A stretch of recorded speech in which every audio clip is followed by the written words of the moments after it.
Hey, hey guys, welcome to She Knows Arsenal, another live show, the later show. If you guys don't remember, we go live at 1 p.m. UK time and 9 p.m. UK time. So this is the second show of the day. So make sure you guys are liking this video and subscribing to the channel and getting into the chat and letting me know how you guys are thinking and feeling. This morning, we did talk about Amadou Onana and the potential deal. Belgian outlets are talking about Arsenal's interest in Amadou Onana from Everton.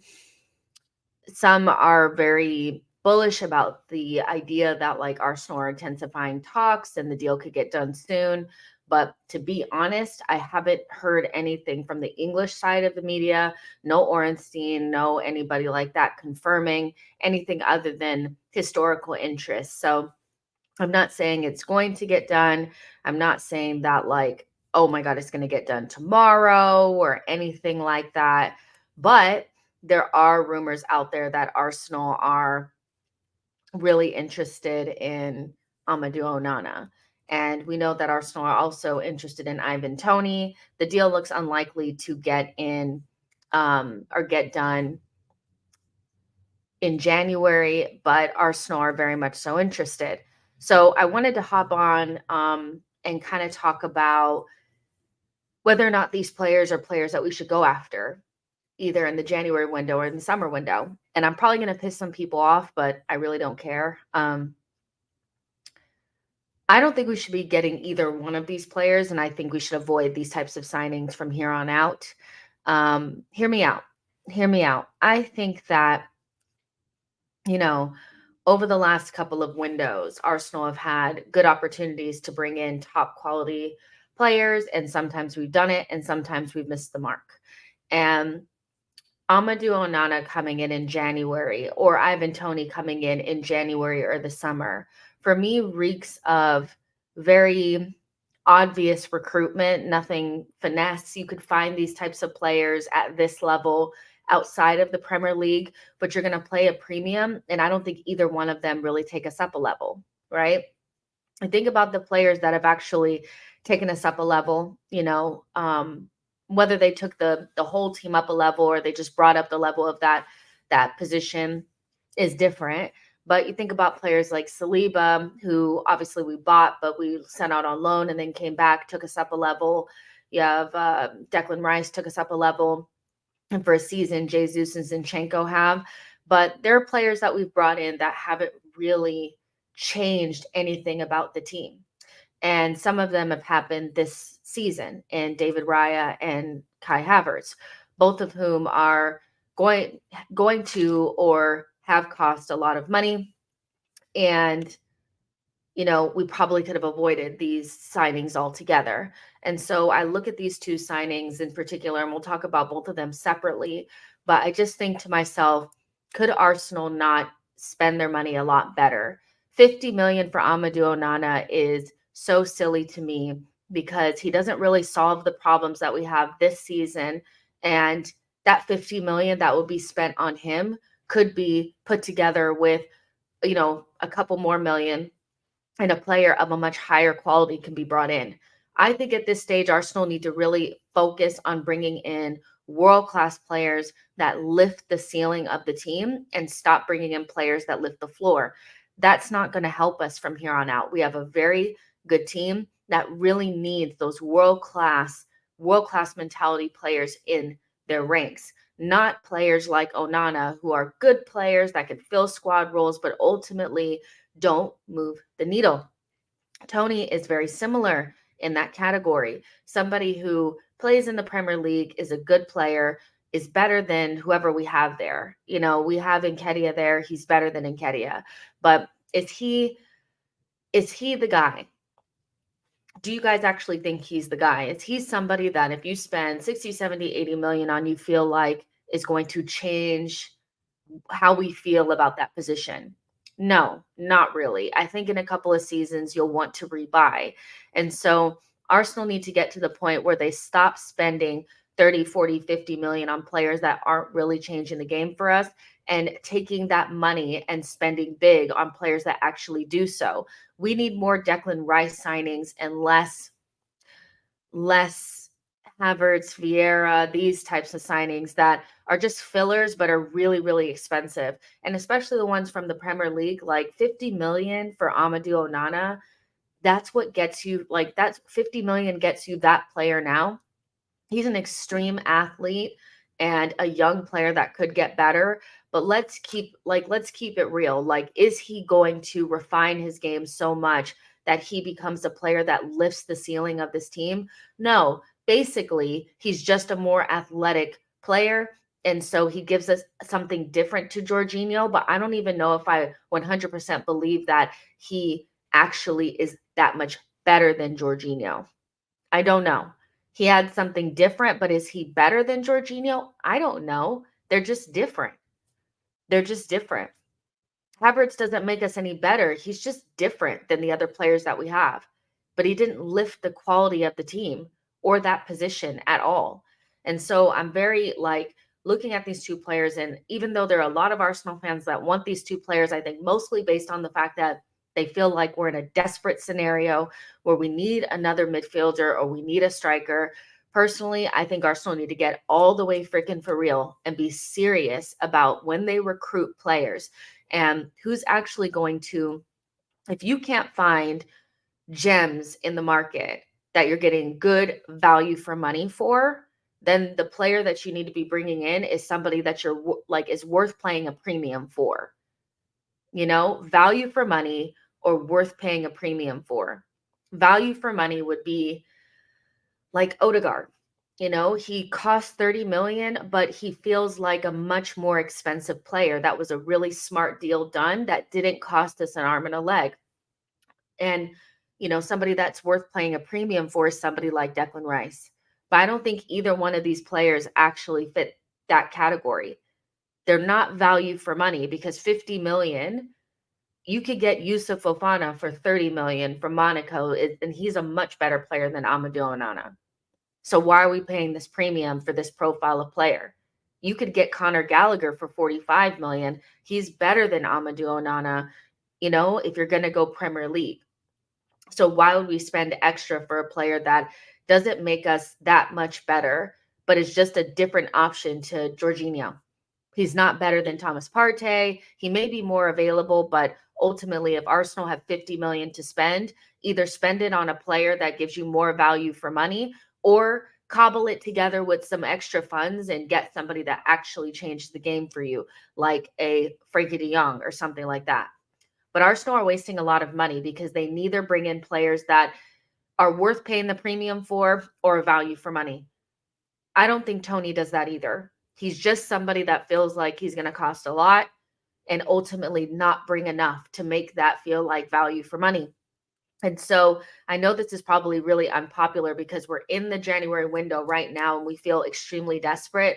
But at this stage, because the season almost feels like it's not quite a write off, but it's not looking good, out of both domestic cups really early. And we're off the pace in the Premier League. And with the points, unless we completely turn it around, we're not winning the league. So I think panic buying Amadou Onana or panic buying Toney in the summer or in January is just going to set us back further. We already had a window that set us back. Spending 100 million on Raya and Havertz has set us back. 100 million could have got you a world-class player, but we spent it on a goalkeeper and a player that neither solved our left center mid or striker problem. And so we are wasting, think about how much wastage is in our team right now. You have Kivior that you could probably say is wastage because he either doesn't play well when he plays or he's somebody that Arteta doesn't rate. You have Fabio Vieira that probably feels a little bit like wastage at this point as well. You spent almost 20 million on Sambi and he's nowhere to be found. Now you have Kai Havertz for 65 million. And you also have, Raya, who I think a lot of people at this stage, I feel a little bit differently, but would not trigger that obligation for 30 million. So, like, think about how much money that is and what that could get you. 100 million gets you a world-class player, whether that's a striker or a midfielder. But if you go and spend that on Toney and Onana, we're going to be right in the same position that we are right now, where we're looking at the players that we brought in and we're like, oh, well, they're a little bit different than the players that we have, but they actually don't lift the level at all. And so I don't think either of these players fit the bill. If we've already went out of all these competitions and we don't look like we're going to win the league, then just wait into the summer to bring in the players that are actually going to do it for you. This team at this stage can get top 4. Even if they're not in the top title race, make sure that you secure Champions League. That's make sure you at least do that. Then you can go into next season and actually really attack the positions that we need attacking. Left center mid is going to require a world-class player in that position. That's what Arsenal need right now. They need somebody that can either take over for Declan Rice in the 6 role or somebody that can play 8 at a high level. And Arsenal need a striker that can freaking strike. And it needs to be somebody that's going to be the guy for the next 5-6 seasons. Somebody that's going to guarantee you 20 to 25 goals a season. Somebody that's going to allow Saka and Odegaard to do their job. Somebody that we're not going to be looking at and saying, well, do we actually want to play him or do we want to play Jesus? Because Jesus gives us a little bit more on the ball. Whoever we bring in as a striker needs to be so good that even if they cannot pass a ball, we don't care because we know when they get in the box, they're going to score, right? So if we get into, these conversations with Toney and Jesus talking about who we should play on the day, they're not good enough.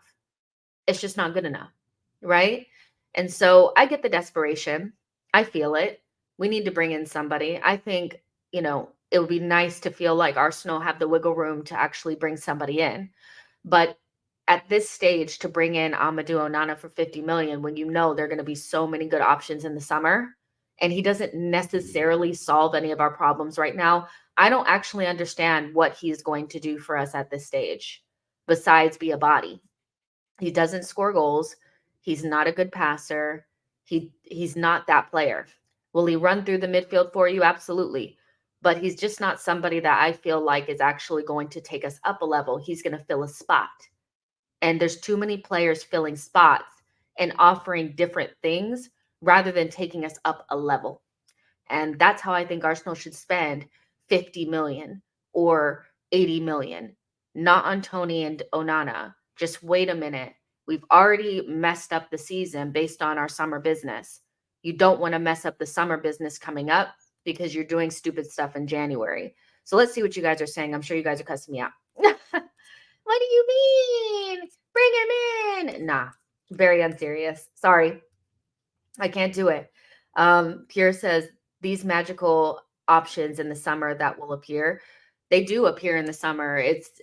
I mean, do you not think that we can find better options in the summer? It's like pretty much nailed on that you'll have better options in the summer because people are more willing to let good players go.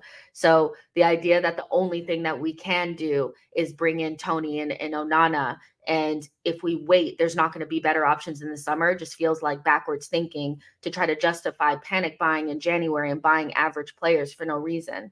Of course, there's going to be much better players in the summer to buy. Aman says, I rate Onana, but he is just another Declan Rice. I don't see how Onana solves our attacking or progression issues. I would rather stay with Jorginho, Partey, and Rice for the rest of the season. Maslola says, would rather have Decore than Onana. At least he scores goals. Akshay says, is she really saying these things? Doesn't she understand Onana and Rice in midfield will help Zinchenko and Odegaard go further forward, helping Saka and Martinelli on the wings? He's just not that good. He's just not that guy. He's another body. You guys will be complaining about the guy not being able to pass the ball within a month.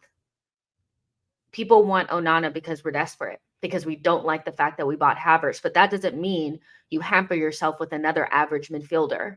That's not what you do. When you make a mistake, you don't put a 50 million pound average Band-Aid on a cut. You just don't. You wait for surgery. I'd rather wait for surgery than put a busted ass Band-Aid on my knee. I'm sorry. Like, Onana is a good player, but he's not taking us to the next level. And Arsenal need to think a little bit bigger than, oh my gosh, I don't like Havertz. Let me just panic buy this guy from Everton because he'll do a job or he'll be better than what we have now. We need to think bigger than that. Arsenal need to start spending their money on players that are actually going to take us from top 4 contenders to title challengers and winners. Amadou Onana ain't doing that for us. He's not. I don't care what anybody shows me, tells me, anything. I watch the Premier League. I watch this player play. I don't know everything about him, but from what I do know, this player's not taking us up a level. He's fitting another spot. He's adding another body. Why are we continuing to do that? We don't need that. We still have major construction to do on our starting 11 because of the work that was done or the mistakes that were made in the summer. So why are we filling spots for no reason? Do you guys think we're actually made out of infinite money? Where do you think that 50 million is going to come from? Do you think it's just going to appear out of thin air? It's going to be taken from the summer window money. And personally, I would prefer not to waste 50 million, a third of whatever budget we're probably going to have. We usually have about 150 million to spend. Spending 50 million on Amadou Onana, that's a lot of money to be spending on a okay guy, a good player. But if I could add 25 million to that in the summer and bring in somebody that's much better, I'm going to do that because Onana is not helping us win the Champions League. He's not going to help us win the league. He's not. He's just going to add a different option that we will inevitably be pissed off about because the guy can't pass the ball. I don't know what to tell you. I don't know what to tell you. I know people want a signing, but that doesn't mean we should just take any signing. We need to be a little bit more cute with our money. Arsenal are wasting a lot of money on players that don't make us much better. We need to either be, again, value for money or willing to pay the premium because the player is world class. We're not doing either. We're buying guys for a premium that don't do any, they don't make us any better. Onana is one of those for me. He just adds something different. He's not that good. You know, he's just not that guy. Zodiac Season says people act like Toney wasn't third top goal scorer last season. If you break down the numbers, almost half of those goals were penalties. So goals are goals, but it's not like he's pure non-penalty goal, 20 goals a season striker. And he's only done it like one time. So he's not a guaranteed 20 goal per season striker. He gives us different options, but anybody that's really truly looking at the numbers knows that Toney does offer us a different vibe, but he doesn't necessarily make us into title winners. I don't think he's somebody that moves the needle that much. So again, we're desperate to bring somebody in. So we're finding reasons why Toney makes sense beyond the January window. But if you have 60, 70, 80 million dollars to spend, pounds to spend on a striker, and you're in the summer window, you definitely need to be looking beyond Ivan Toney, who only had 3 more non-penalty goals than Jesus last season. Absolutely, you need to be looking beyond that. 100%. You have to look at more than that. RXTN says, Onana is quality, saying Gallagher is clear, shows you don't watch him. I think they're both pretty much the same types of players. I definitely don't think that Onana is as good as people are making him out to seem. I think people are desperate for a signing, period. Nobody was talking about Onana in the summer. Nobody's been talking about him in January until we were linked to him. Now all of a sudden everybody rates him. Be serious. Be serious. And as much as people don't want to believe it, Conor Gallagher is a better player than Amadou Onana.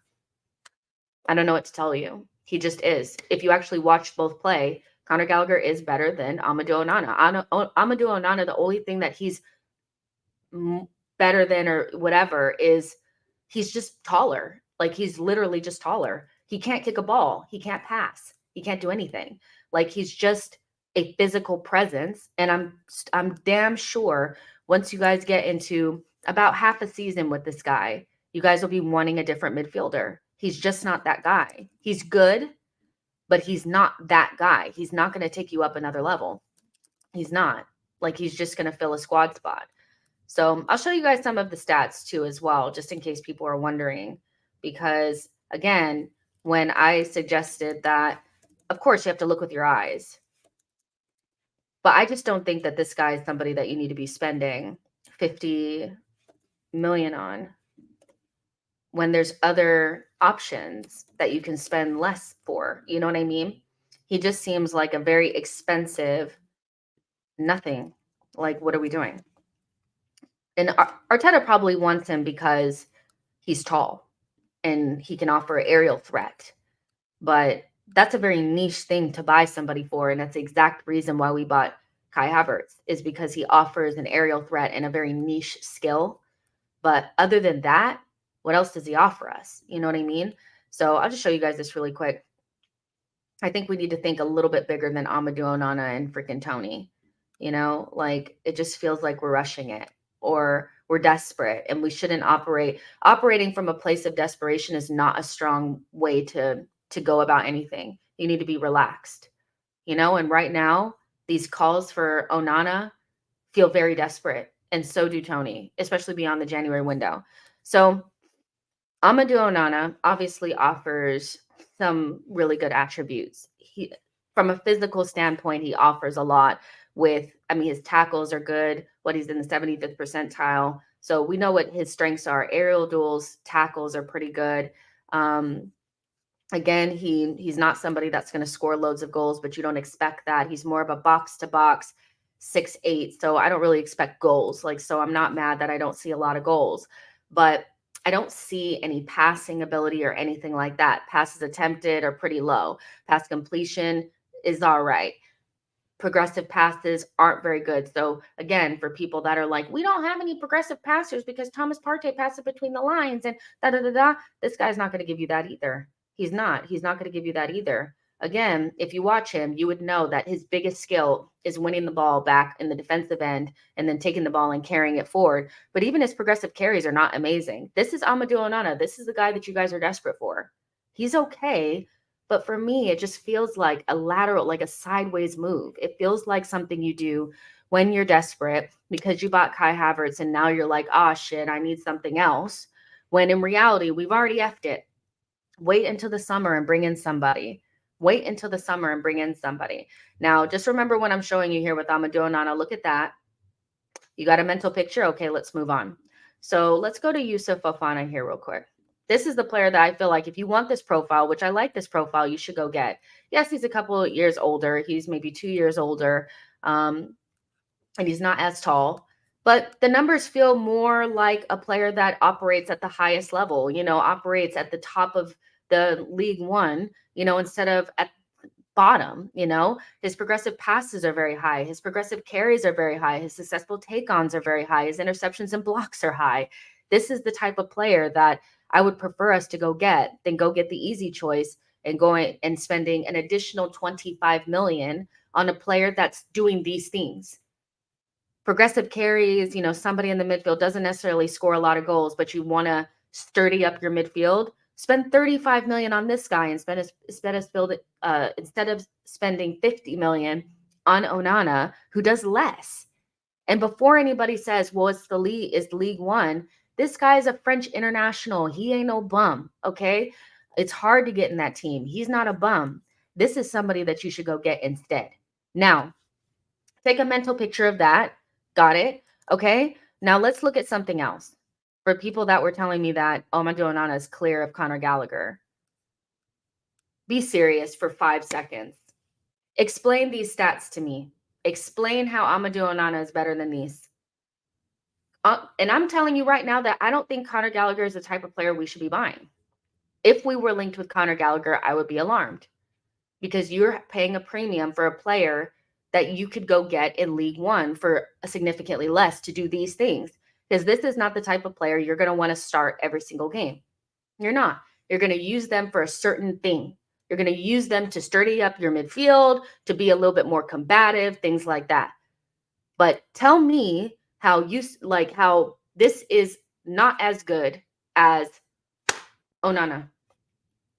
The only thing that Onana is better at Conor Gallagher at is aerial duels.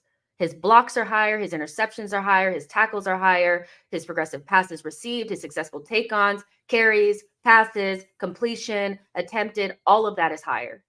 All. And they both play the same position, 6/8. So what are we saying? I don't care. Take the Chelsea thing off. Neither player is a player that I would particularly want. Is not a player I would want to spend 45, 50 million on. but at least get the good guy, at least get the really good player. You see what I'm saying? Like, I'm sorry, like it just makes no sense to me to spend 50 million on this guy. It just doesn't make any sense to me because it's just not the type of player that's going to change anything for you. And you could add 50 or a little bit more to that and get somebody better. Wait until the summer and don't, like it's crazy. Lynn says Onana is an international player. He is an international player, but so is Yusuf Fofana, and he would cost 25 million less, and his stats look better. So again, what are you saying?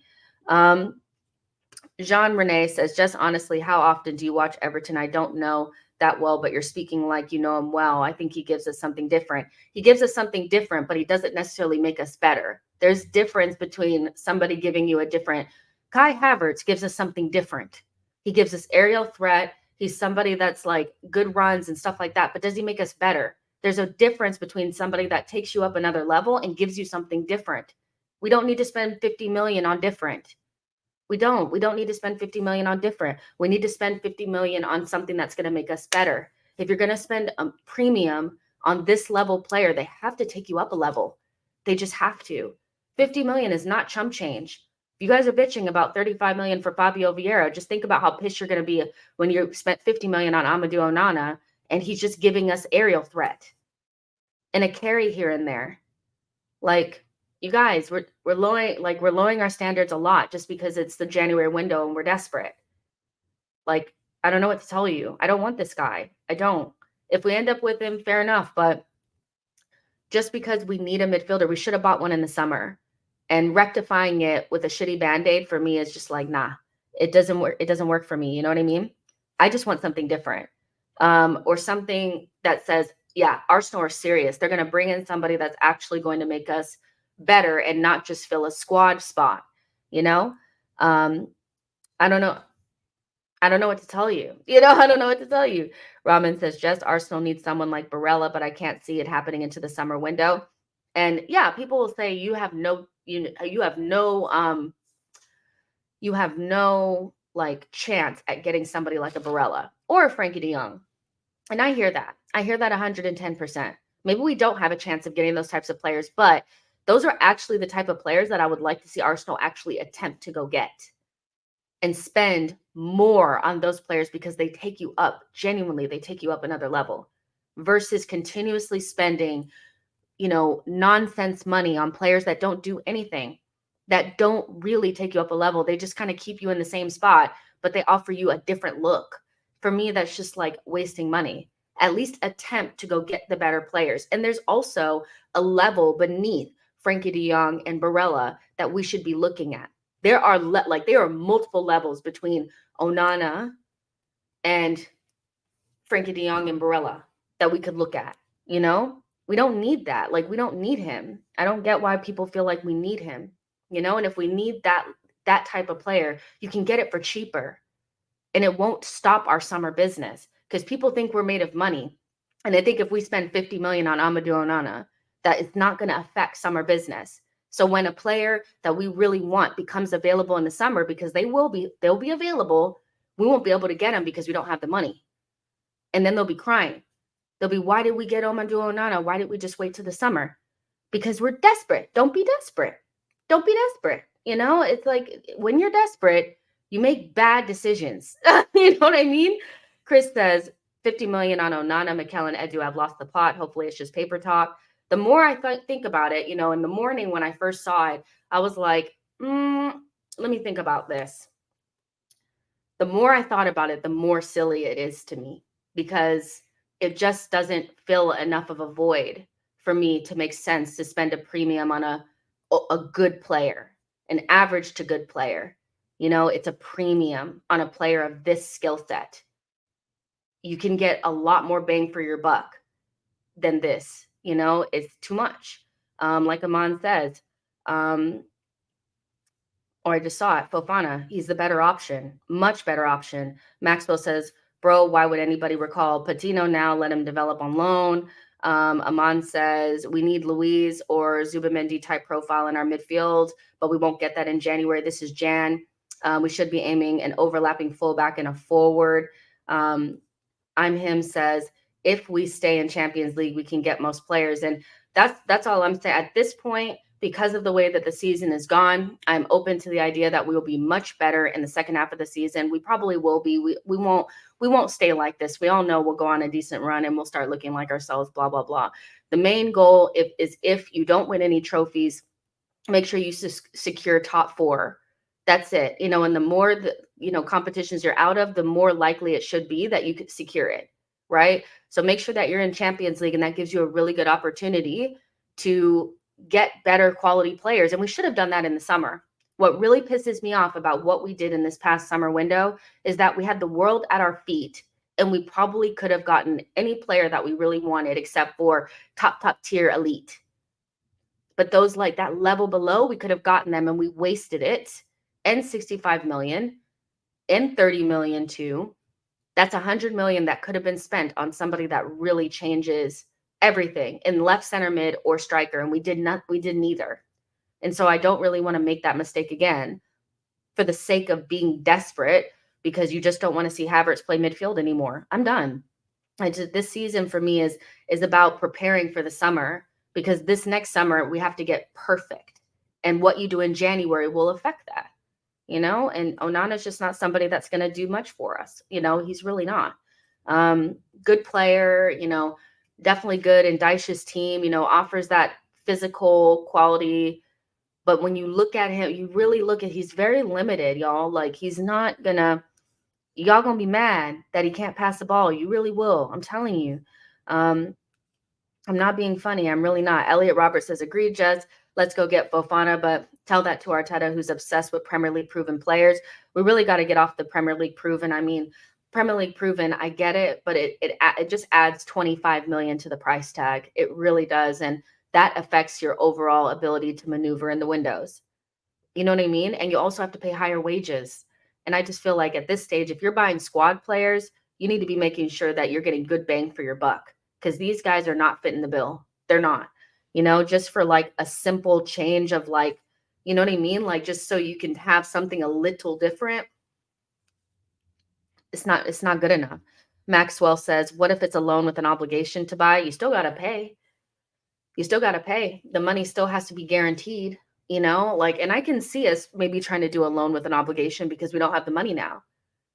And Arsenal don't want to spend, or they don't want to sell. So I can see us trying to do that. I just don't understand why this player. I just don't get why this player, of all players that you could go out there and get, and why, it just feels like we made a mistake with Havertz. So now we're kind of like panicking a little bit. So this guy is out there on the market, so let's go get him, and he can step in for Partey, when all of this could have been fixed in this past summer. It just feels like we're retroactive, like we're going back and being like, oh shit, and I just don't feel like we should do that. Social Join says, I'm here looking for Frankie de Jong availability. This Onana dude pops up. I'm just saying that I totally understand that people believe that we cannot get players like Frankie de Jong or Barella. But don't you at least want to be in a position where if they do become available and have any sort of want to come to Arsenal, that you could actually bring them in, because you didn't waste 50 million on Amadou Onana? I think we need to be patient. We've already messed up. The mistakes have already been done. There's no way to rectify it in January. Without screwing things up further. So please, don't do it. And I'm talking to the club. Obviously, they can't hear me, but I'm just saying, please stop with the Premier League proven, too much money nonsense. Just wait. It doesn't make any sense to continue on with this. It's just crazy. Gunnar Jake says, just let's not pretend Havertz had not contributed to the team. He has. This is now going in circles. Who would you want to sign this window to bolster the attack and team? The thing is that two things can be true at the same time, that Havertz hasn't been terrible, but he also hasn't made us better. And that's the point. The point is, no matter how good Havertz has played in these 5-6 games, nothing that he's done up to this point has made me feel like we spent 65 million right. Because I don't think there's anything he can do unless he becomes Bergkamp to make me feel like we didn't F this up. Because again, all you needed to do was buy a world-class midfielder or somebody of like a high quality or like a really good attacker. And those players were available in the summer and we neglected to get them. So for me, it's not, two things can be true at the same time. I don't hate Havertz. I've grown to like the kid. I want him to do well. Like, what do you want me to say? And even in the last like 5, 6 games before these last two, Fulham and what do we just Liverpool, I thought he was playing well. But again, he's not made us better. He's offered us something different. And 65 million cannot be spent on a player that just gives you something a little different, but nothing tangible like goals or, assists. Like he has scored goals, but you know what I mean? So who would I get in January to sign in this window to bolster the attacker team? I don't know, because I just don't feel like the players that I want, that I feel like this team needs in order to win major honors, is available in January. I think the players that are available now are players that can fill your squad and make sure that you don't completely capitulate in certain positions. Like you could bring in a fullback here or whatever, or maybe a young center back or something like that. But personally, because I feel like we made such a mess of the summer, the only way you can rectify it is with loads of money in the next summer window with a good plan. And January feels a little bit like, maybe, I don't know, what do you want to do? Like spending 50 million on Onana feels like going backwards to me, you know? Nase says, Osimhen is not the answer. I've watched him closely over the past 2 seasons. He is not clinical and is not worth the money. He will not change much for us. You don't think Osimhen would change much for us? I think that's interesting because I've seen a lot of people kind of saying, like, mostly based on this season. I don't think anybody really felt that last season, but mostly based on this season, that Osimhen is not the guy and we shouldn't spend 100 million on him. I don't think it would take that much to make us better at the striker position, because as rude as this sounded earlier, we have one of the worst collection of center forwards in the league, at least in the top half. Jesus and Nketiah are, to me, not better than Welbeck, João Pedro, and Evan Ferguson. They're just not. They're not clinical. Jesus, if we're honest, in this first half of the season, has looked a shell of himself outside of the Champions League.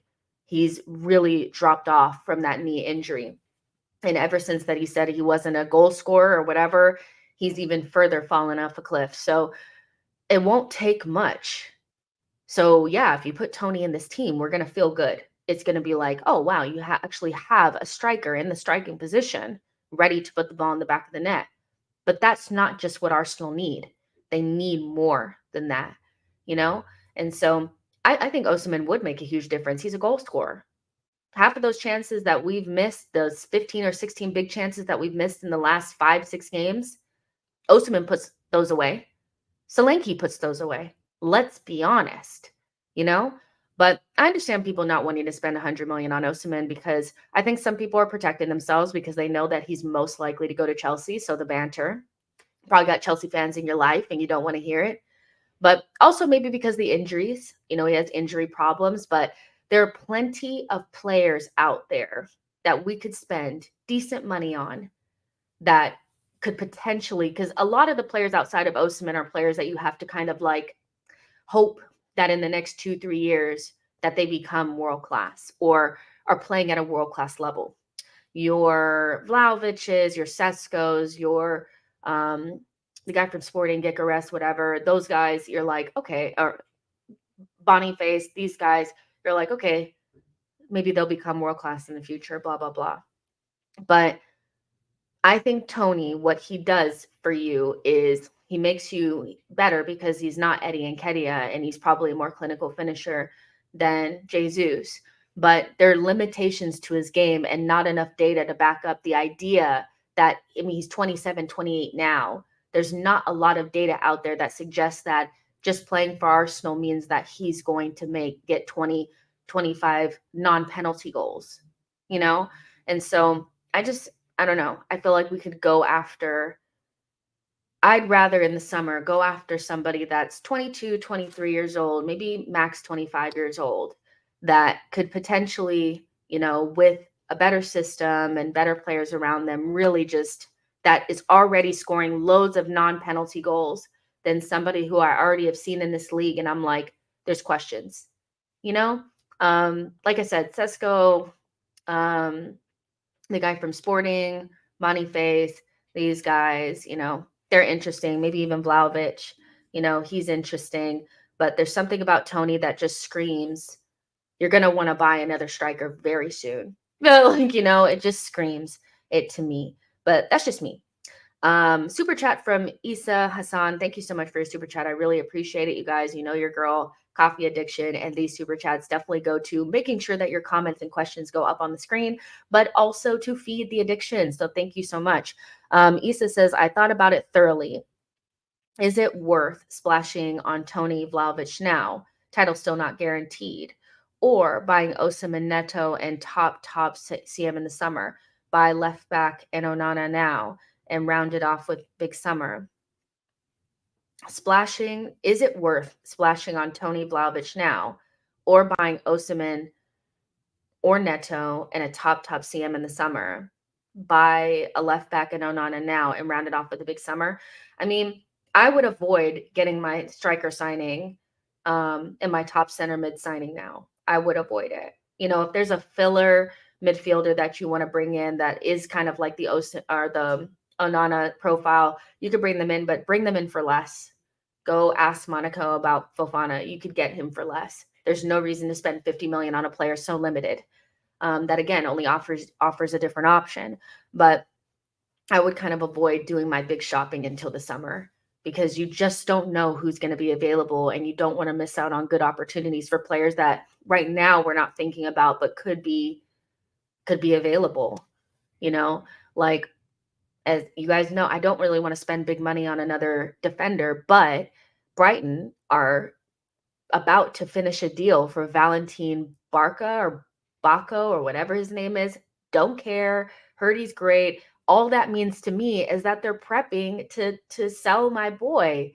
There's prepping to sell my boy. And so I'm just like, Estupinian is going to be on that summer market. And I'm just like, that is a player that you spend some money on. Don't waste it on some guy now.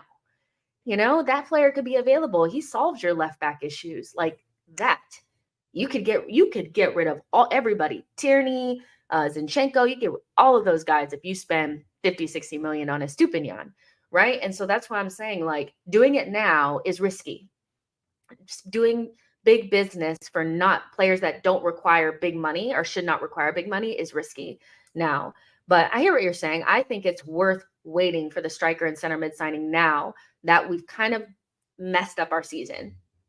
We've kind of messed it up. December has been a little fatal in everything. Like, you we went out of a little bit earlier, but we went out of the Carabao Cup, gone out of the FA Cup, and lost too many games in the Premier League.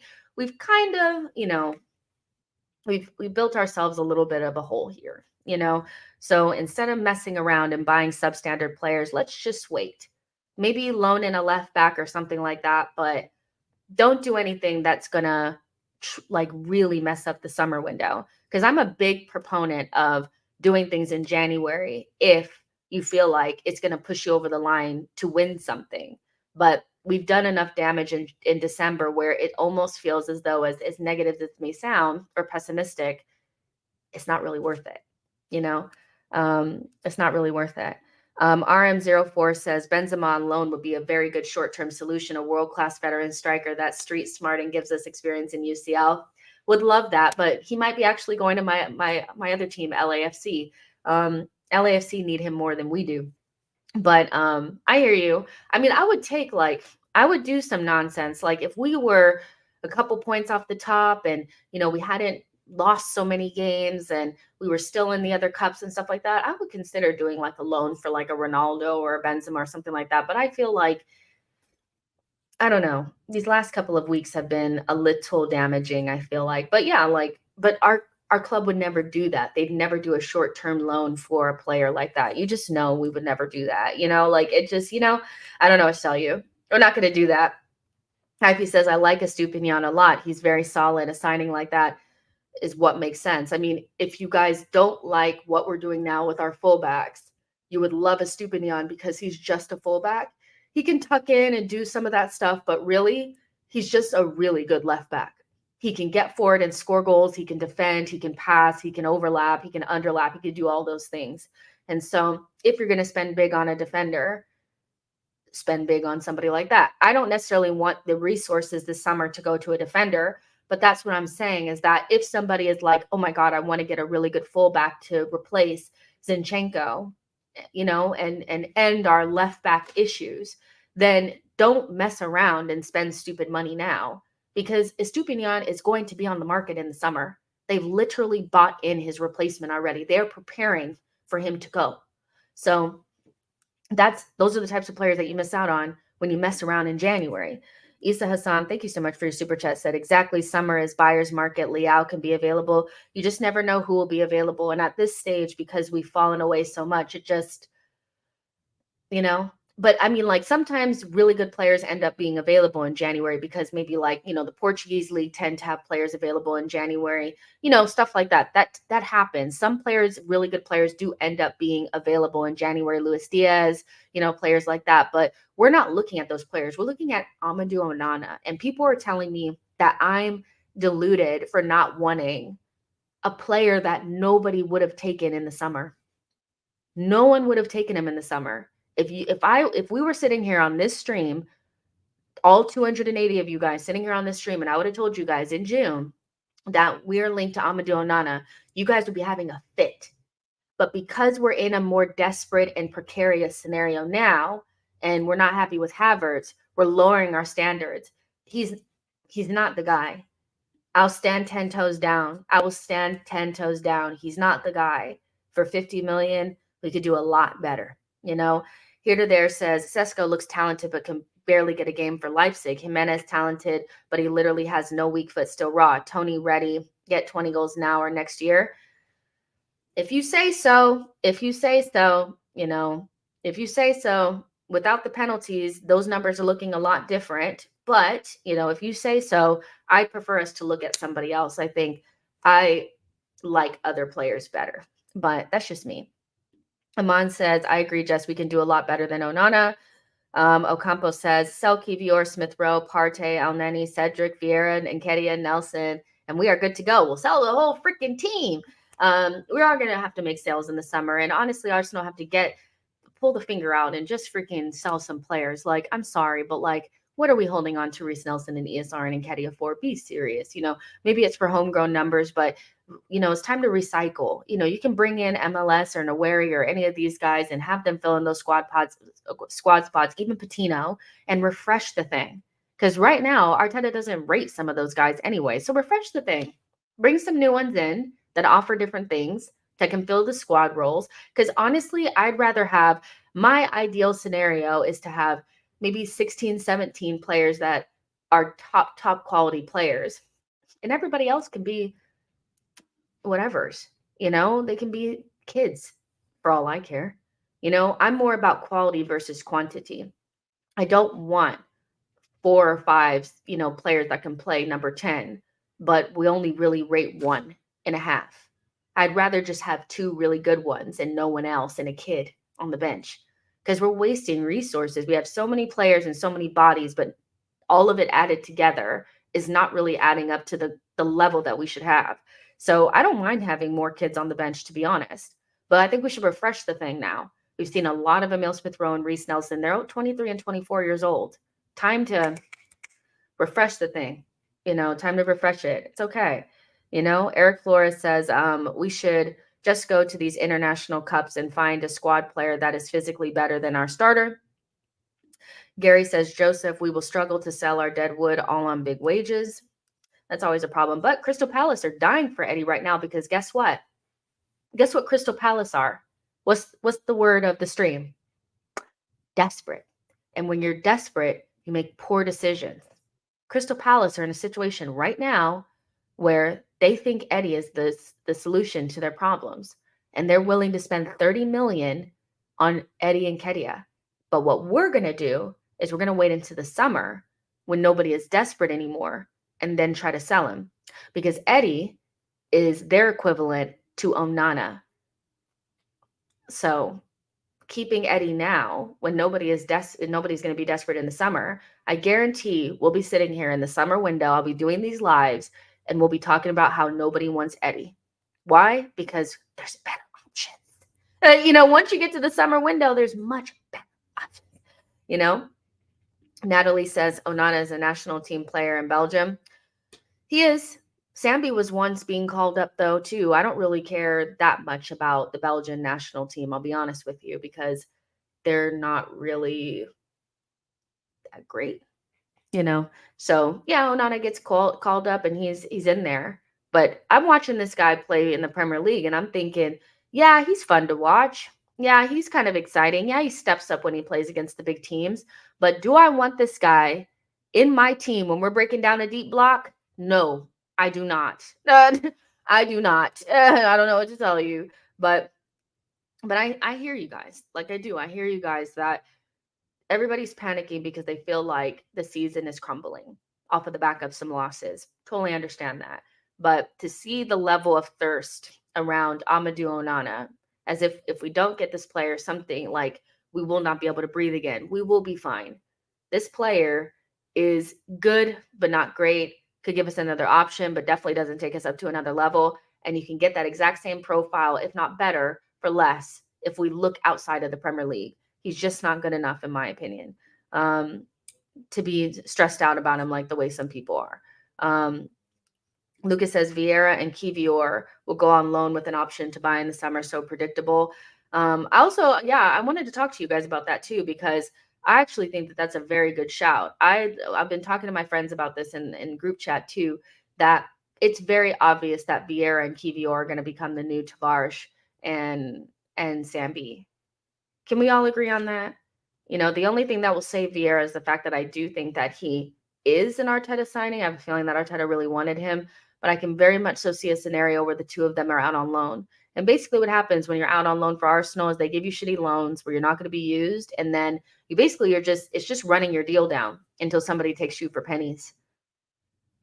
Again, Fabio Vieira and Kivior, whether Arteta adapted them correctly or integrated them correctly, or whether or not they were just bad players to begin with, that's what, 65 million pounds worth of player, 70 almost, down the drain. That could have been anybody. At the time we could have bought Paquetá for like almost the same as what we bought Fabio Vieira for. So again, I'm just feeling as though we need to be like Arsenal need to be really careful about just spending willy-nilly, and bringing in squad players that don't necessarily hit the mark. They give us a different option, but not an option that Arteta wants to use enough, or not one that really makes us that much better. It just makes us look different. We need to be really careful. We need to be really careful because we're not going to have that much money. We're not going to have as much money as I feel like people think. We're going to have to sell. We're not good at selling. You know what I mean? Like spending 50 million on Onana is going to dent the summer window. So let's just, let's relax.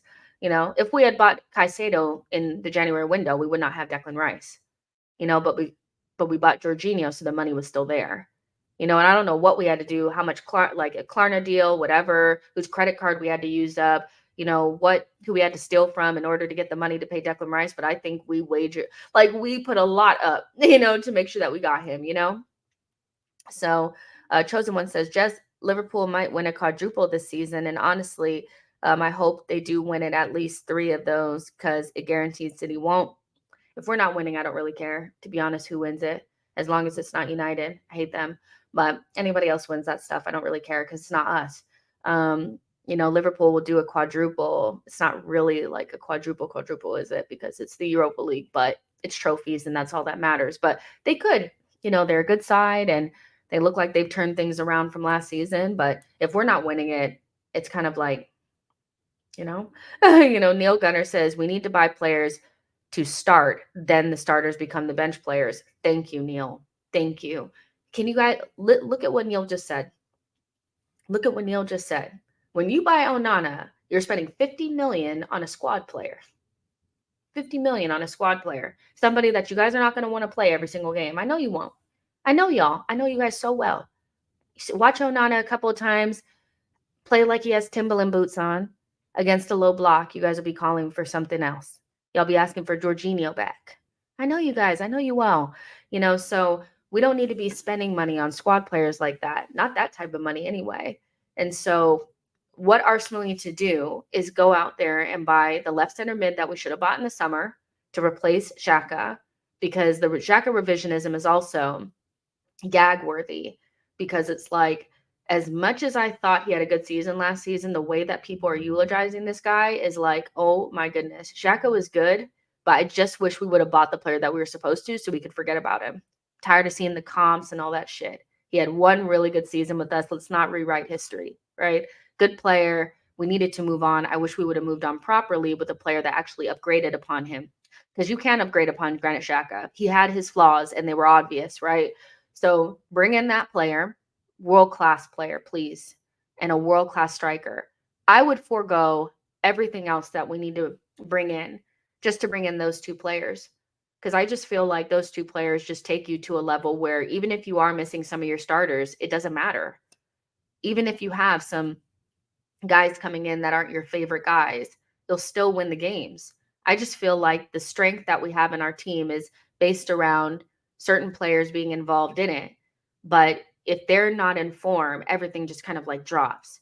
We need star players. We talked about this in the 1 p.m. show, that we're missing that special sparkle players. We already have a good foundation. Saka and Martinelli and Odegaard, these are really good players. I will never let anybody tell me that these players are not any good, because you're actually lying. You're talking out of your ass. Like, these players are really good, but they may not be the types of players that give you the Henry effect. And very few players give you that.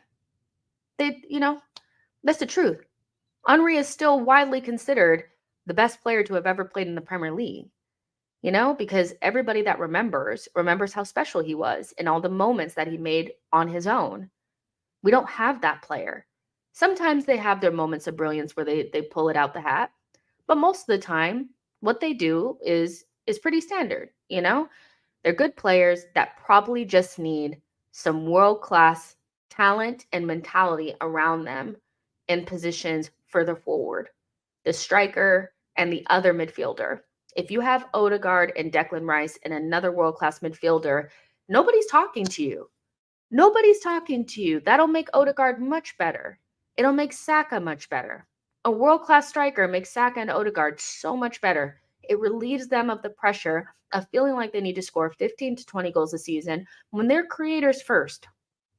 They deserve better than Jesus and Nketiah and Havertz. They do. So we need to bring in those players. We need to find our Henry, our Vieira, our Bergkamp, whatever you want to call them. Force of nature players that no matter what are going to show up and make the difference. Those players, in conjunction with the players that we already have, can win major honors. But until you buy those players, you're just kicking the can down the road. Buying Havertz was kicking the can down the road. It just wasn't the signing to make. Even one of those players could have changed a lot. We know what one player can do. The right player can do. We know. We felt it before as Arsenal fans. When you bring in that one player, it changes things. And we just didn't do it. We bought in Declan Rice, but he's drowning because the midfield around him ain't really, and he, like, from the DM position, he's been asked to do a lot. He's asked to do a lot besides the things that he really does well, So that's why I just feel like Arsenal need to stop kicking the can down the road. And just once they get to the summer, just take 200 million if you got it. Sell who you got to sell and bring in a world-class midfielder and a world-class striker. You can do it. You can do it. I know you can do it, Arsenal. But don't mess around and spend 50 million on Onana. Don't do it, please, because it's not going to do what it needs to do. It's just not. But those two players is done. Even if you have players that you don't love in the team, do you know how many times we had Thierry Henry out there with suboptimal options? You guys remember Pascal Sigan? He was their version of Rob Holding, but we were still winning games, because sometimes when you have world-class players in your team and they have that mentality and that drive to like pull you over the line, it doesn't matter who else is out there. You can carry a couple of duds. But right now, you can't carry a couple of duds because I just feel like Saka and Odegaard and Martinelli, they need a little bit of help. They need a bit of help from maybe two or so other players that really get it. And those players are not Onana and Toney, in my opinion. There's something else, you know? And I would just love to see Arsenal at least attempt to bring in one of those types of players that just like you just know. Because when you bring them in, you know, because it's like, oh shit, look who they done bought. You know who we're talking about. My choice obviously would be like a Frankie De Jong. I would love for us to test the resolve of Barcelona. I know it'd be really hard, but that's the type of player that you spend 100 million on. It is. Period. He makes you so much better. But we won't like that's all. That's all I'm saying. That's all I'm saying. Trini Gunnar says, in the summer, I want us to get Jota. He can dovetail with our forward line, and he's a natural finisher. He's a nuisance to defenders, and that's somewhat something we lack. Why would Jota leave Liverpool, though, to come to us, though? You know? Like, why? I hear that, but is there not another player that can do that for us? That's not somebody that's not going to come to us. You know what I mean? I get what you're saying, a natural finisher that you could bring in if the starters are not doing the job or you need to just finish off a game. That was meant to be Trossard, but Arteta's demoralized him. So maybe you do need to bring in somebody, but I don't think Jota is going to leave Liverpool for Arsenal. I'll be honest with you. I think he's very comfortable there. He's a good player. He's he's a really good player, and he always hits us where it hurts, doesn't he? But I don't know if he would leave Arsenal or Liverpool for Arsenal. Um, so yeah, Olivier says buying a player to fix your team in January rarely works. This is a market you exploit to enhance a functioning team. Um, Gary says Oleg Luzny. Yeah, it's these players you could they trust. So we've had some duds in the team that were carried because we had other players in the team that just made them non-existent. I think I'll be honest with you. I think, and I said this during the run in last season, I think a team that's really ready to win the league, that has real mentality monsters in it, win the league even with Rob Holding in it. But our team was not quite ready. We didn't quite have the personalities and the inevitability, and we didn't have those players on our team at that time. So that team needed the manager to modify things to basically take Rob Holding out of the lineup and make sure that we weren't severely weakened by the injuries to Tomiyasu and Saliba. But he didn't do that, and he exposed us, and we couldn't do it.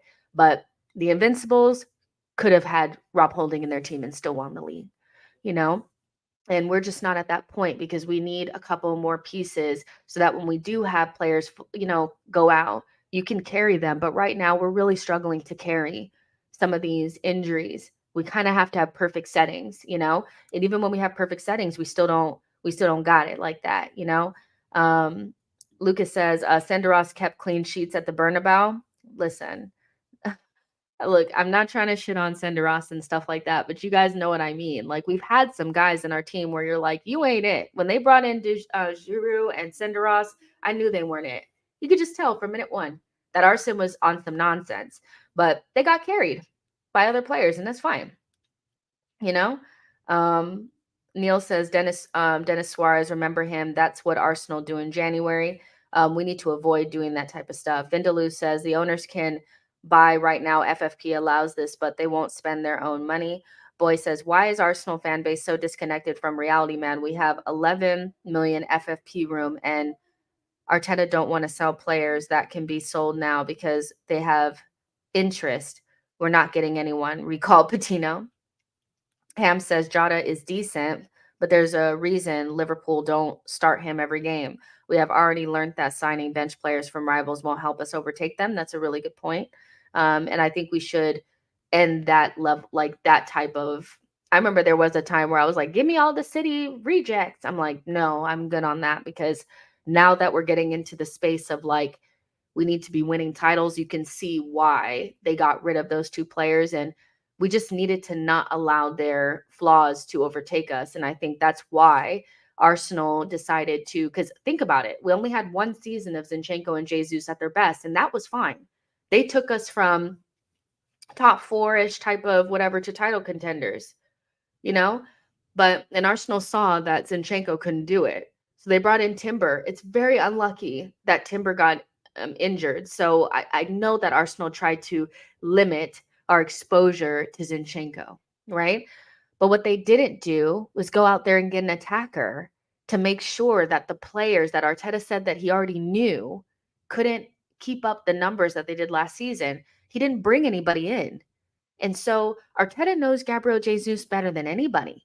He knows that he goes through like these mental tornadoes where he cannot score a goal to save his life, and that he's also just not a clinical finisher anyway, and he's injury prone. So for them not to do that, I feel like is just so ridiculous, because I feel like we'd feel differently about Zinchenko if Timber and if we also bought an attacker about Jesus, had we had done those things, but we didn't do them, you know? And so they're okay to bridge the gap for a minute, but we definitely needed to react to knowing that once we went from top four, fighting for top four, to fighting for major honors, that those players could no longer be pillars of our team. They could not be players where the system is built around them. And up until this point, the system was very much so built around Jesus and Zinchenko. And when those players are not available or not in the team, we don't look anywhere near as good. And so Arteta was not proactive enough, in my opinion. He did an okay job with bringing in Timber, who I'm still not 100% convinced was brought in for the left. I still think we bought a right-footed, right-sided center back for the right, and we ended up using him on the left, and it worked.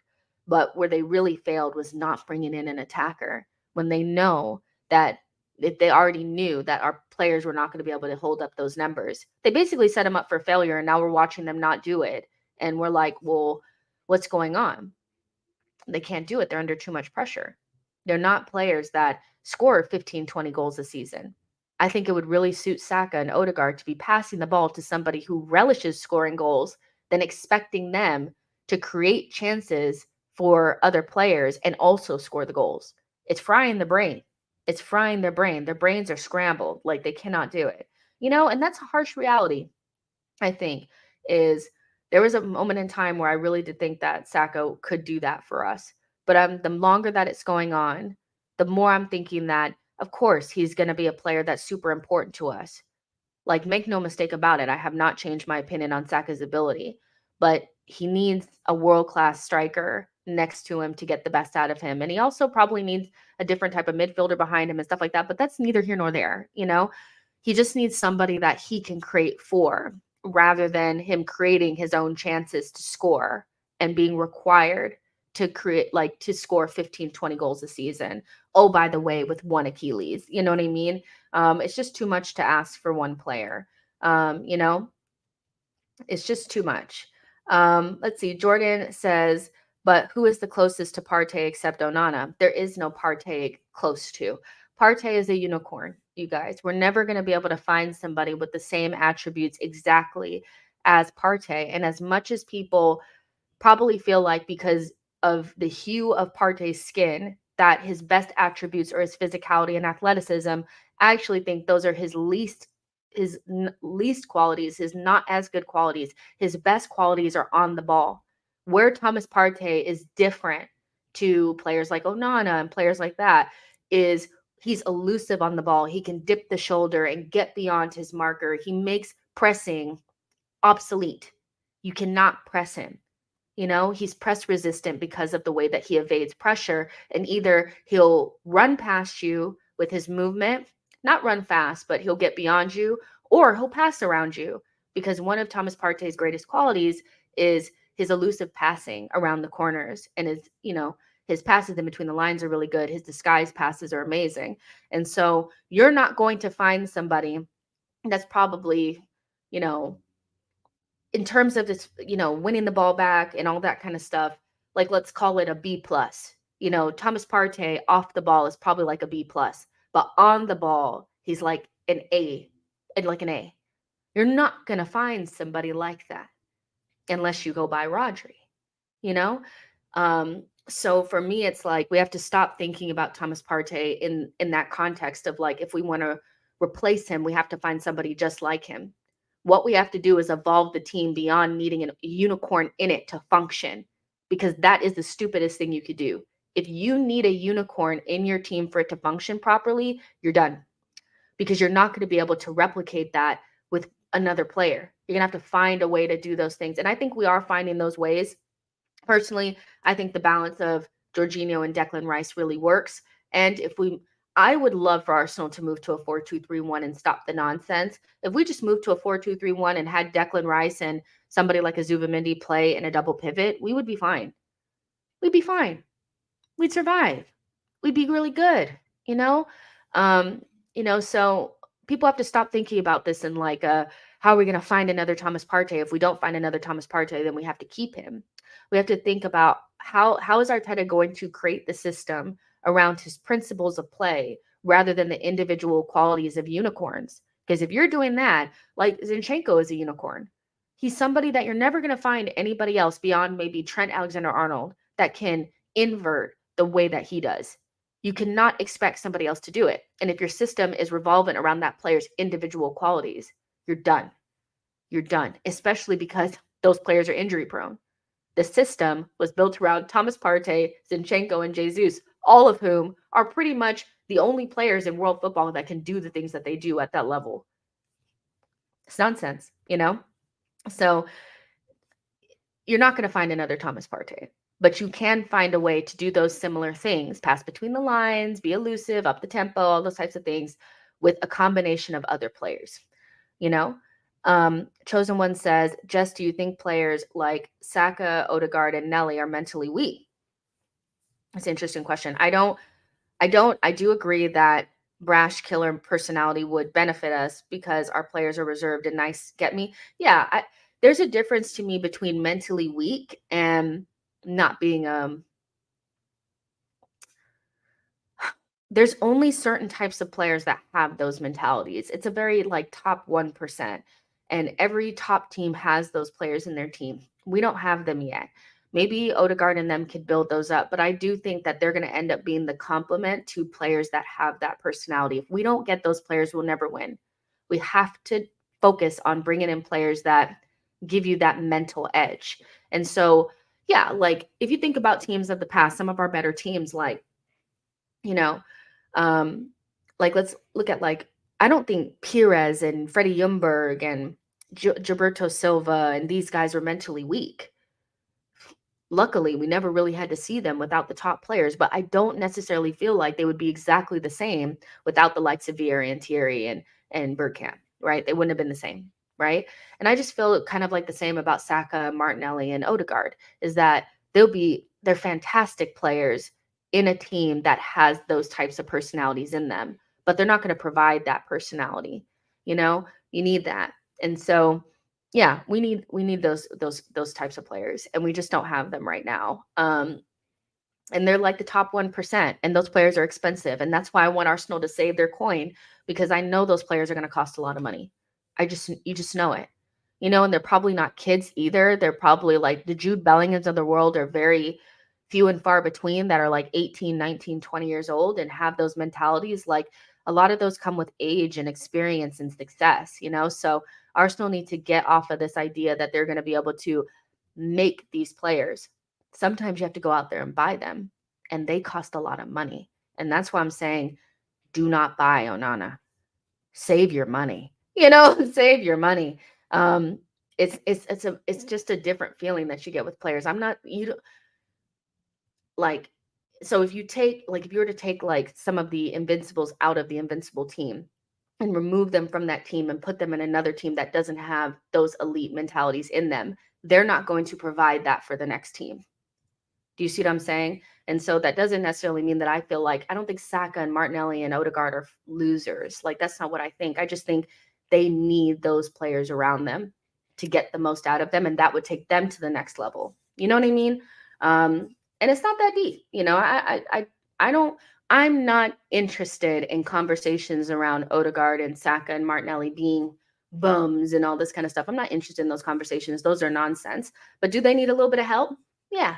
They do, especially because they have a young manager that doesn't necessarily have the experience or success either. Then you damn sure need to go out there and buy some players with that. You know what I mean? Somebody in the room needs to know what's going on and how to get it done, you know? And so that's all. That's all. Sorry, I'm thirsty. I've been talking for a while.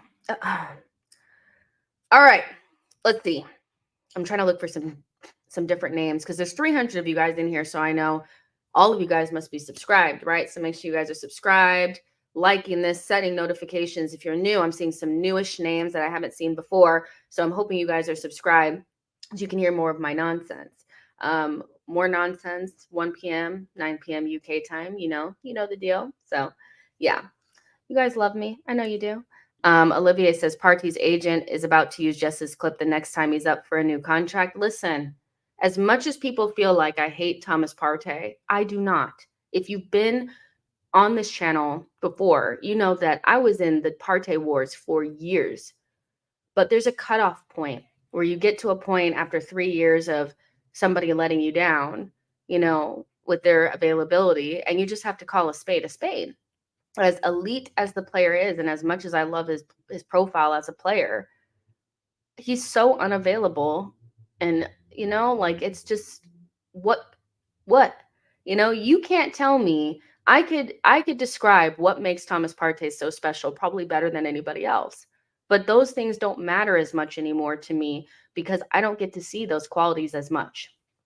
I don't, because he's not available. He's injured all the time. And I keep the same energy. I've said the same thing about Tomiyasu and Jesus. They cannot be this important to the team. They can't, because they let you down, because they're always going to be injured.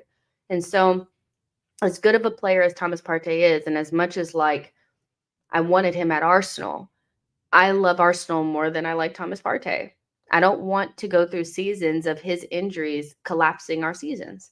And he's so important in previous seasons, mostly, that his injuries did hurt us a lot, and that's why I just don't understand why people feel like I hate him. I don't, but I just feel like people don't keep it 100. I feel like people be out here lying. Like, why are you always lying? Like, you see why people have an issue with Thomas Partey. There's multiple reasons why people have issues with Thomas Partey, but people act like you cannot say the truth about him. And it's like, listen, he's injury prone. Yeah. And we need to move on, and that's just what it is for me. Sir Owen says, Jess, don't you think Timber can also play the Partey role perfectly? I don't know. I don't know what Timber can do. I don't even remember Timber anymore, for real. Them games, I have to go back and watch the Community Shield again to remember, because it feels like I've never seen him play before. I don't know what he can do. We barely got to see him play, and he was barely adapting to the role. So I don't really know. I feel like his qualities of he has that same dip of the shoulder, evading pressure, press resistance type of thing about him as well. It's the way that he moves and things like that. He's not really a expansive passer. His passes are short passes. They're not long passes. And, Thomas Partey is a great long passer. He's a great catalog of passes. So I don't know if they'd play the role exactly the same, but I do think Timber would add that ability of elusiveness and press resistance and things like that. He definitely can dip the shoulder like Thomas Partey. I know that for sure, but can he do the passing? No. But sometimes you don't need to have that level of passing to be a ball progressor. I think we lack carriers in this team. I think that's why people like Amadou Onana, is because they envisage him carrying the ball for Arsenal. We do need to vary up our things a little bit more. We need more ball carriers in this team. And we also need players up front that can beat their man consistently. I think we are missing a 1v1 specialist up front. And no, that doesn't mean that I feel like Martinelli and Saka are not good dribblers, but I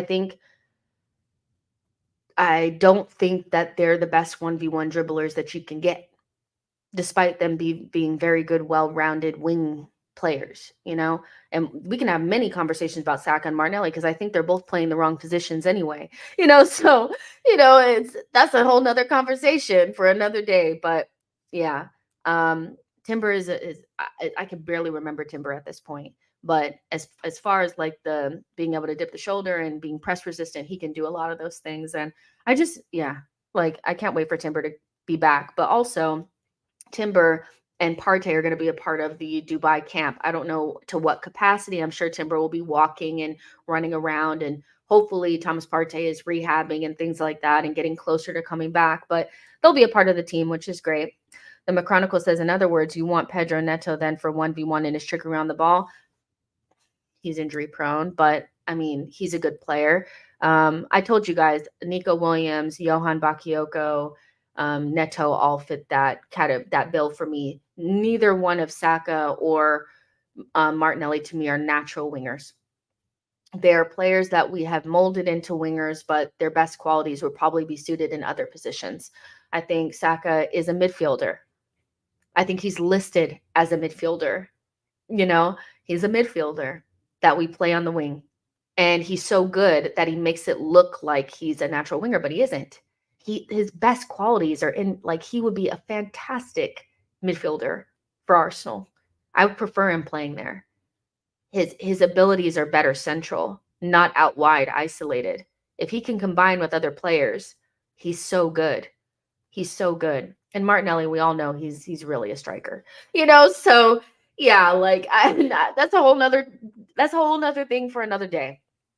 I would love for Saka to play midfield for Arsenal and for Arteta to try Martinelli in a central role, closer to goal, as a 9 or something like that, and for us to just get natural wingers. I think that would make our job a lot easier. It'd make our game a lot more fluid, because they're just not natural wingers, and so when they're doubled up on, it makes it so much harder, and it's just a lot, But that's a whole another thing for another day. I can watch Saka and Martinelli for the next 2-3 seasons play off of the wing. I just feel like they're better suited in other places. That's just how I feel. Egon says Neto and Williams are levels above Bakayoko. I still like Bakayoko though. I still do. I think he looked really good against us. I like him in general. I like the way that he plays the role. He's strong. He's fast. He works hard defensively as well. Like, he's somebody that doesn't not track back. He's not a prima donna. So, like I said, Bakayoko, Neto, or Williams, I would take any one of those. Also, Bakayoko was linked to Liverpool, and they were looking at him last summer. So I don't know if he's leagues behind anybody. I just think that he's not as fancy of a name. He doesn't have as much tactical visibility as the other ones. Like, once other people start talking about him, they'll see Bakayoko is not that far behind like the other players. He's very good. I stand 10 toes down on that one for sure. The upper tier says, just dropped in. What's your expectation for the January window? Nothing. Like, no. My expectation is for, if Arsenal do anything, it'll be really small. It'll be a loan for like a left back or something like that. I just don't see them doing anything massive in this window, because they're unwilling to sell players. And so I'm not understanding where the money is going to come from in order to get one of these deals done. So I don't think we're going to have this massive January window. And I think it's been well reported that we should not expect one either. So that's just what Arsenal are. They don't really do business in January for real. I think because other teams do business in January and we did business last January, people feel like that's just a normal thing. Arsenal usually don't do shit in the January window. They do like little things here and there, but it's not something that they really like they don't get down in the January window. Who have they bought before? They bought Aubameyang. Who else? We bought Jorginho and Trossard. Who else have we bought in the January window? Jose Antonio Reyes years ago. There was somebody else. That was a January signing. That was like a good January signing. It'll come to me, but we don't really get down in the January window like that. It's not really the vibes for us. Nuances of Fate says, seeing Nico Williams continuously run into blind alleys would get me boiling. Please no. Fair enough. I think he's good, but that's just me. Kivior is one. Arshavin. That was the other one. Arshavin, Jose Antonio Reyes, Aubameyang, Trossard, Jorginho. There's got to be at least one more. There has to be at least one more. But we don't get down like that for real. So yeah. Kaza says, if Edu is in charge of transfers, then we need a better director of football. It's interesting because he got that award, but I don't necessarily feel like I think Edu has done really good things, but I also think he has things that he needs to improve on. And I also feel like, again, like Arsenal would do really well with a director of football that's done it before. And I think a lot of the things that it's like if you don't know, then you don't know. Like I feel like Edu and Arteta are doing a good job because we don't know what it could be like with somebody that's elite, like a Paul Mitchell or, whatever, these types of guys that are like elite that came from like the Brighton one, or I forget what his name is, the Brighton one that's Edwards, I think his name is, right? Edwards that went from Brighton to Newcastle, or Paul Mitchell that was at Liverpool, like, Luis Ocampos, like those types of people that do those jobs. I feel like I would love to just see what Arsenal would be like if we had a director of football of that level, because when you're in it and you've never seen anything else really, um, besides like Raul and his scandal squad and stuff like that, it's like you think that this is as good as it can get, but realistically there's probably better, you know? And I would love to see what we would be like under Edwards is at Liverpool and Ashworth. That's what I meant. Edwards was at Liverpool and Ashworth was at Brighton and went to Newcastle. Those are the ones I'm talking about. The ones, basically the ones that are really good. That's I would love to see what it would be like. There's also, yeah, Manchi, that's what I'm saying. I'm like, yeah, the idea that Edu is doing a good job, but what if we could get somebody that just does 5% better? That 5% better could be getting deals done quicker, being a little bit more nimble and creative in the market. That could be, seeing deals that or having better connections in South America and things like that. Like just those margins can make the biggest difference. I don't think freaking Edu is awful. I just think that there's probably people out there that are just 5% better. Do you know what I mean? So Foxy says Ashworth massively overhyped. Hope he leaves to Man United. Boy says we can't get over Mars. He got Partey shaped trouble around him. Yeah, I think he has a cloud around him.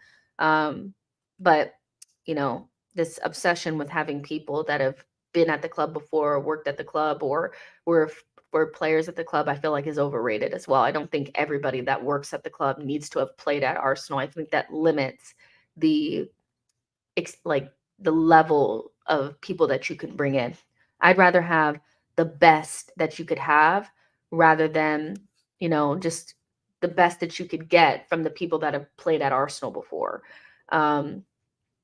EXO says, thoughts on Kivior overall. I don't want to scapegoat, but yesterday really had me thinking. I've never seen a performance from him that moved me.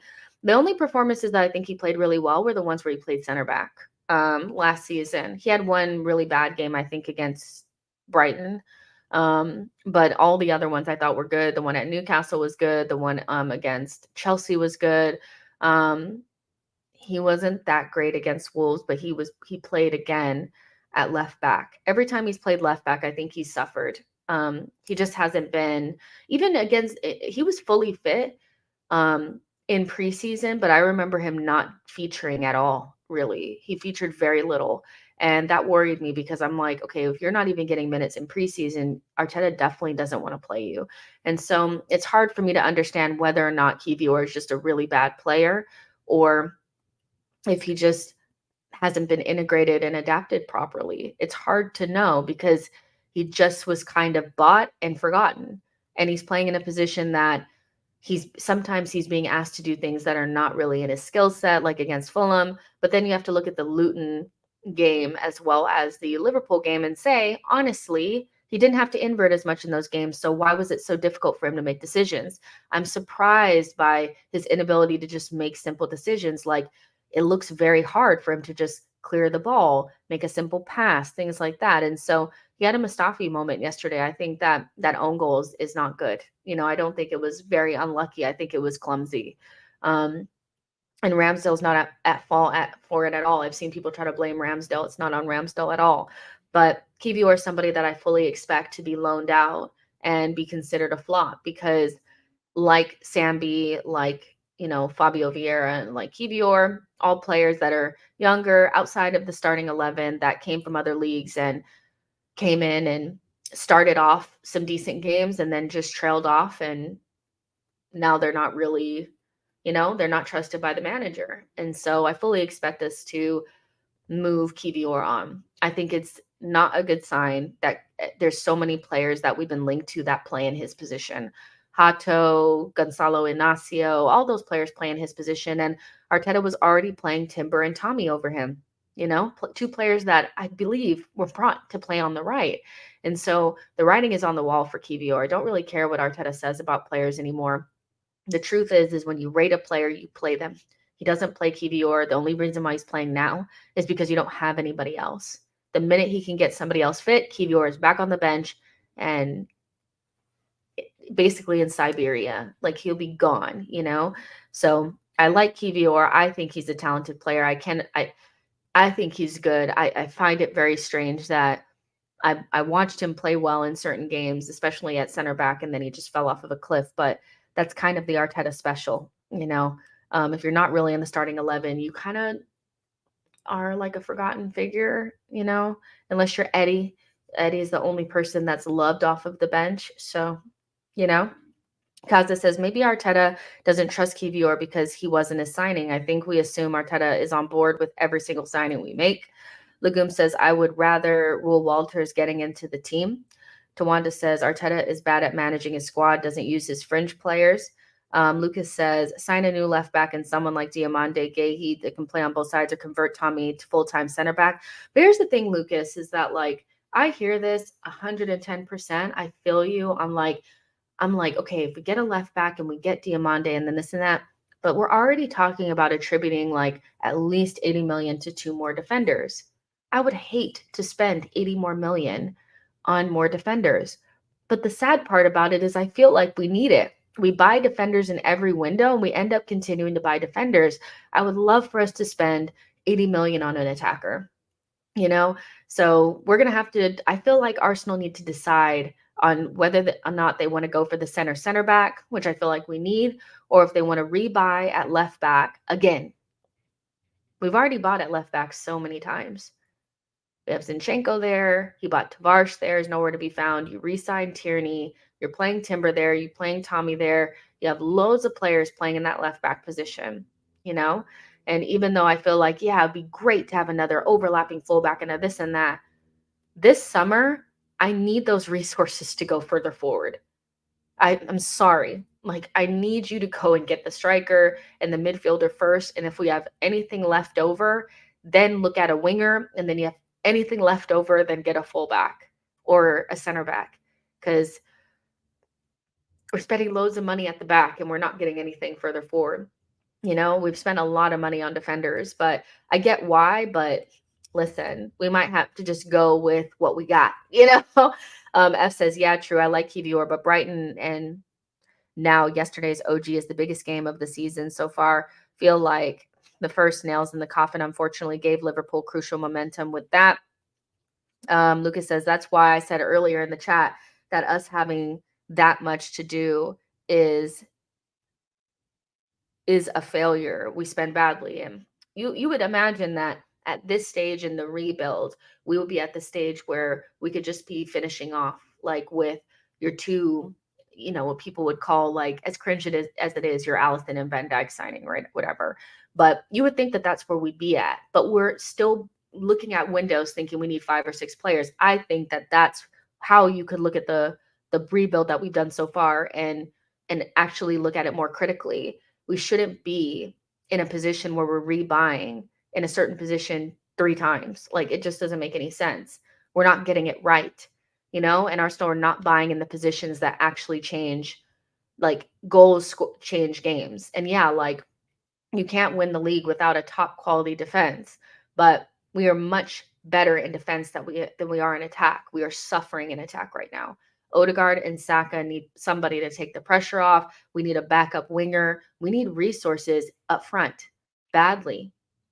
I'm telling you, remember that tweet that I told you all about? Arteta has spent 50 million on the attack and it shows. And yes, it may have been closer to 70 million with Trossard, but the point still stands. We look like a team that has bought only 70 million worth of attackers in 4 years. So this next window needs to really be focused up there. And if we have to suffer a little bit, it wouldn't kill you to use an academy kid in a crisis every once in a while. Arteta needs to get used to working with less and getting more out of that. If Kwanzaa can play freaking games, so can Rule Walters. If you start blooding him in early, like in preseason or at the end of the season, since we're basically like, we've already gone out of so many competitions, you can start blooding him in now and seeing if he can work. So you don't have to spend more money on the defense. I'd be so mad if we went into this next summer window and spent more on the defense again than we had in the attack, because we need more than a striker. We also need a winger. We need one bad. Saka is on one leg, period. So that's how I kind of feel about that. We need more, and it needs to go up front. Nuances of Fate says we're squad building after 70 million with basically his core given to him. If that's isn't an indictment on Arteta, I don't know what it is. Arteta and Edu for sure, because they work together to create this. Lexus says it's hard to believe the owners will give the manager more money for a defender at this point instead of a forward. Players are needed, but can this manager be trusted to get it right? There's definitely questions to be asked for sure. Football 10 says we need Onana, Solanke, and Ferdy, but we're talking about fair play. That's why City and Liverpool always win. Onana and a fullback and a striker deal should be finalized, but we now are an average team. Aegon says get Diamande and that's it. Foxy says Solanke for anyone is a panic buy, purple patch and overpriced. NC Gunner says you can't base it all on stats in regards to Onana, more complex than that. I'm not. I'm basing it on both. When I watch him, I see a player with elite athletic ability, but lacks a lot in terms of variety of passing, any sort of like anything that would make him a well-rounded midfielder. He doesn't have that. He's a very specific player with a certain niche. He gives you more athleticism and height aerially, but quite frankly, that's what we kind of get from Havertz. He can give you a little bit more defensively, but really that's just not a player that you need to spend 50 million on. It's just not. You don't. It's a niche player that you're not going to want to play every single game. You guys will want somebody else to play, trust, because he doesn't have a good variety of passing. He's not a passer at all. He's good aerially. He's good at winning the ball back and running up the pitch. What are we going to do with him when we play against deep blocks? He's not going to be playing because he's not going to be able to help us break them down.